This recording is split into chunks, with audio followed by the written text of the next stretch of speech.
What if I told you that one of the biggest corporate frauds in history was Enron or WorldCom?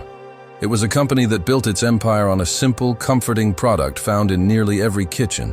A company that milked its investors and the public for billions, creating a house of cards so vast its collapse sent shockwaves through the global financial system. Yet most people have never even heard its name.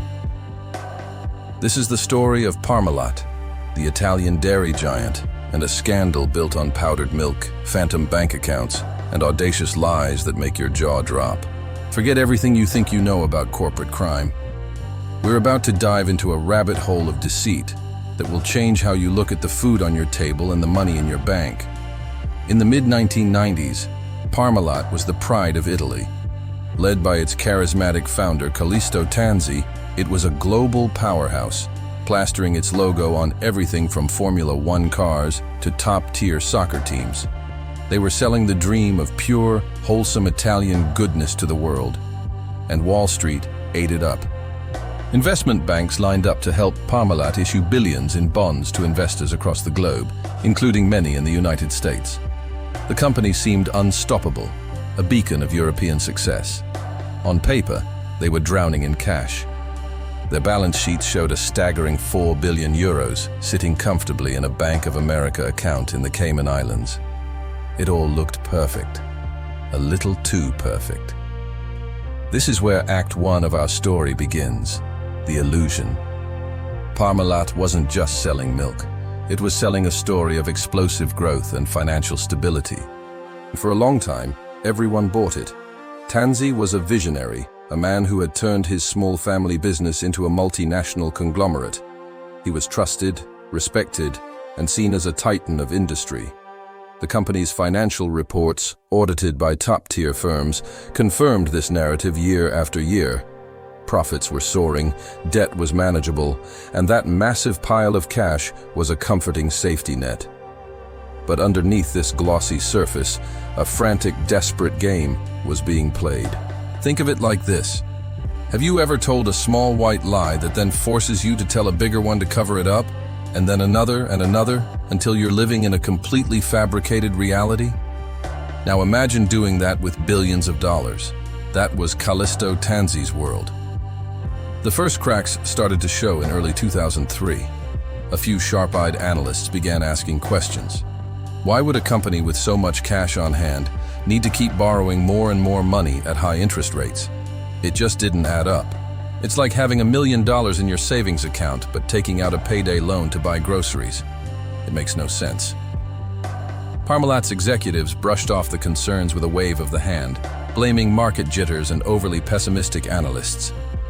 They assured everyone that the money was real, safe, and sound. But the questions kept coming, and the pressure started to build. The company needed to prove the money was there. A simple confirmation from the bank would have silenced all the critics.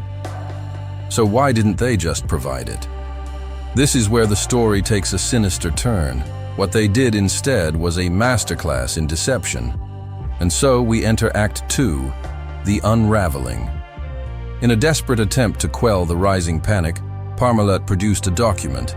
It was a letter, purportedly from Bank of America, confirming the existence of the nearly 4 billion euro account. For a moment, it seemed to work. The market breathed a sigh of relief. But the document felt off. It looked like something you could whip up on a home computer in 5 minutes. The signature was blurry. The letterhead wasn't quite right. It was so crude, it was almost insulting. So, the auditors did something radical. They picked up the phone and called Bank of America directly. What they were told would detonate a financial bomb. Bank of America's response was simple and terrifying. The account did not exist. The letter was a complete forgery. A forgery so clumsy it was done on a scanner and a home printer. Suddenly, a 4 billion euro hole just opened up in Parmalat's balance sheet. But this was just the tip of the iceberg. The truth was far, far worse. As investigators swarmed the company's headquarters in Parma, Italy, they discovered a level of fraud that was breathtaking in its scope. For over a decade, Parmalat had been systematically faking its books. The company was a financial black hole, losing hundreds of millions of euros every year. So how did they hide it? Through a dizzying web of offshore shell companies, fake transactions, and outright lies. They invented sales that never happened. They created assets that were pure fiction. The company's chief financial officer, Fausto Tonna, was the architect of this scheme, a man described as a genius of fake accounting. He created a parallel, entirely imaginary version of Parmalat that existed only on paper, designed to fool auditors, investors, and the entire world. The scale of this deception is hard to comprehend. Imagine a company claiming to own a subsidiary that doesn't exist, which then sells billions in fake products to another fake company, all to create phantom profits on the books. They even had a company called Bonlat in the Cayman Islands. Its sole purpose was to be a financial dumping ground, absorbing the real losses of Parmalat while reporting imaginary assets. And that €4 billion bank account? Investigators discovered it was just one piece of a much larger puzzle. The total amount of money that had simply vanished, swallowed by this fraudulent machine, was a staggering €14 billion.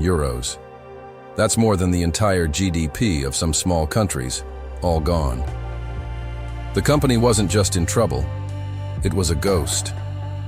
It had been effectively bankrupt for years, kept alive only by a constant IV drip of new loans and investor cash, all obtained under false pretenses. The wholesome family company was a criminal enterprise. This brings us to Act 3, the reckoning. In December 2003, the House of Cards collapsed. Parmalat declared bankruptcy, becoming Europe's largest ever corporate failure. The fallout was immediate and devastating. Thousands of employees lost their jobs. Over 100,000 individual investors, many of whom were ordinary Italian citizens who had poured their life savings into what they believed was a rock-solid company, were wiped out. They had trusted the brand, the founder, and the system that was supposed to protect them, and the system had failed them completely. The shock and anger were immense. How could this happen? Where were the auditors? Where were the banks? Where were the regulators? Callisto Tanzi, the patriarch of this dairy empire, was arrested. The man who had hobnobbed with popes and presidents was now facing the consequences of his decade-long lie. During questioning, the full, absurd story came out. He admitted to diverting hundreds of millions from the company to fund his family, his lavish lifestyle, and other failing businesses, including a travel agency and a soccer club. When investigators searched his home, they didn't just find incriminating documents. They found a hidden collection of masterpieces by artists like Picasso, Monet, and Van Gogh, all bought with stolen money. The sheer audacity was stunning. The investigators, digging through the company's financial records, literally found a hole in the ground where a factory was supposed to be. It was on the books as a multi-million-dollar asset, but it was never built. The Parmalat scandal forced a reckoning not just in Italy, but across the global financial industry. It exposed the gaping holes in corporate governance and auditing practices. Major international banks and auditing firms faced lawsuits for their role in enabling the fraud, accused of either gross negligence or willful blindness. They had collected huge fees to sell Parmalat's bonds and sign off on its accounts, all while ignoring giant, waving red flags. It was a painful lesson that a famous brand name and a slick marketing campaign are no guarantee of a healthy business. It showed that fraud can fester for years right under the noses of the so-called experts, as long as everyone is making money. So, why haven't you heard of it? Perhaps because it was a European scandal, overshadowed in the US media by domestic stories like Enron and WorldCom. But the lesson of Parmalat is universal and more relevant today than ever. It's a chilling reminder that behind the glossy annual reports and confident CEO interviews, a completely different reality can exist. It urges us to be skeptical, to ask questions, and to remember that if something looks too good to be true, it almost certainly is. The story of Parmalat isn't just about milk and money. It's about trust, betrayal, and the catastrophic consequences of unchecked greed. It's a story we should all know. Thanks for joining us on this deep dive into one of history's most audacious financial crimes.